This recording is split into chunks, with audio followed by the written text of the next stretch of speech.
There were 7 cameras hidden in my apartment. In the living room, the bedroom, the bathroom.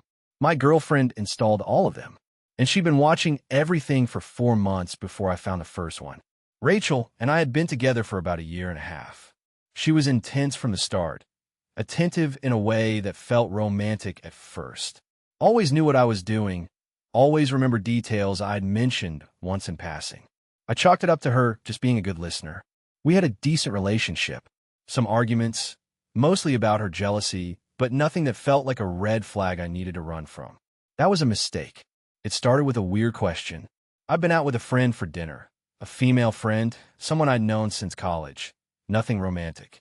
When I got home, Rachel was already there, and she asked, word for word, "Did you sit on the same side of the booth or across from each other?" I thought it was just jealousy. Weird question, but whatever. Then she mentioned the restaurant. I hadn't told her where we were going. I figured she'd seen something on my story, but I hadn't posted. Then she knew what I ordered, and I started to go cold inside. I convinced myself I was being paranoid. There had to be a logical explanation. Maybe she was tracking my location and recognized the restaurant. Maybe one of my friends mentioned it. I let it go. But then something happened in my apartment that I never told anyone about. And she brought it up casually in conversation like she'd been there.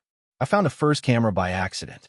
I was replacing a light bulb in the living room and knocked over a decorative book on the shelf. One of those hollow fake books that look like decor. When it hit the floor, it cracked open, and there it was. A small wireless camera.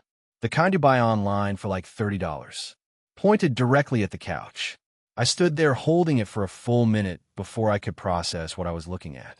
I didn't say anything to Rachel. I started searching, methodically, room by room. I found number 2 in the bedroom, inside a power strip that looked completely normal. Number 3 in the bathroom, built into what looked like a regular air freshener.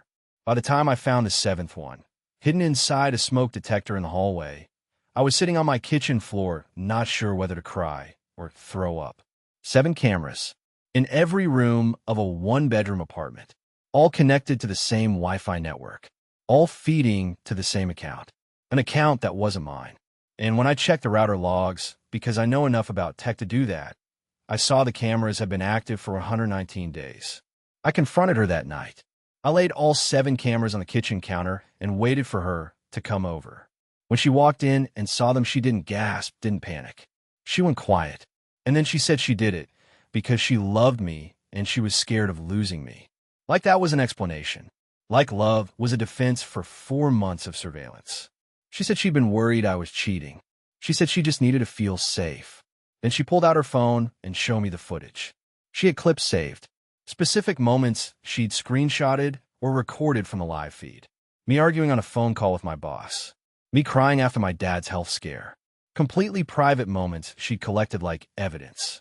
And she'd been using them, I realized in that moment, to know exactly how to approach me. What to say when I was vulnerable. She'd been using my own private moments to manipulate every conversation we'd had for 4 months. I asked her to leave.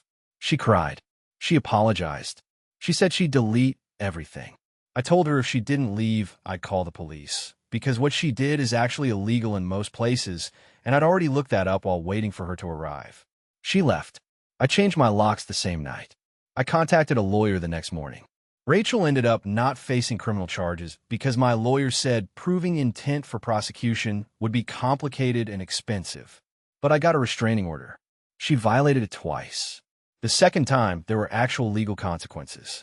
I still check my apartment when I move somewhere new. Every shelf, every smoke detector, every device that could have a lens in it. That's what 4 months of surveillance does to you.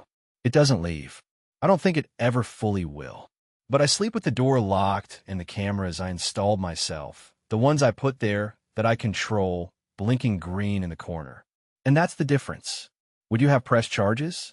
Drop your answer in the comments.